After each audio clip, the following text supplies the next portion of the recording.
Create your own safe space first. Welcome to part 2. In part 1, we excavated our leadership identity stories and asked where our definitions of leadership came from.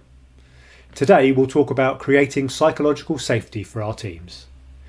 But here's a crucial question. Who creates psychological safety for the leader?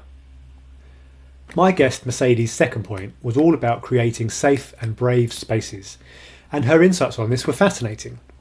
Leaders are expected to have all the answers, especially during a crisis, but they often have nowhere to go with their own questions and their own vulnerabilities.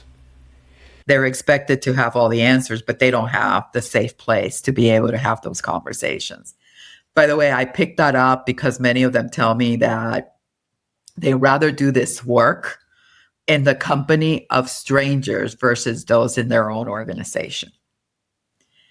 So the social contract is so tied to how I show up that I rather do the work with people that don't know me than the accountability with those that do. And I thought that was fascinating in itself. Did you catch that? Leaders often find it safer to be vulnerable with strangers than with their own colleagues. You cannot give your team a resource that you do not have for yourself. You can't pour from an empty cup. If you're operating from a place of fear, stress and self-preservation, you cannot genuinely create a safe space and trust for others. So this work has to start with you.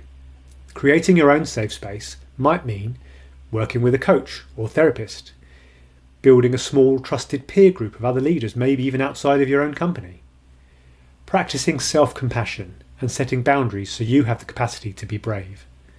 Safety is not just for everyone else, it's for you too. Your takeaway from part 2 is, where is your safe space? Who makes up your personal board of directors to support you? This full conversation is waiting for you at levelup.leadership.uk, and keep following for part 3, when tomorrow we'll be discussing how to make your team's relationships beyond the transactional.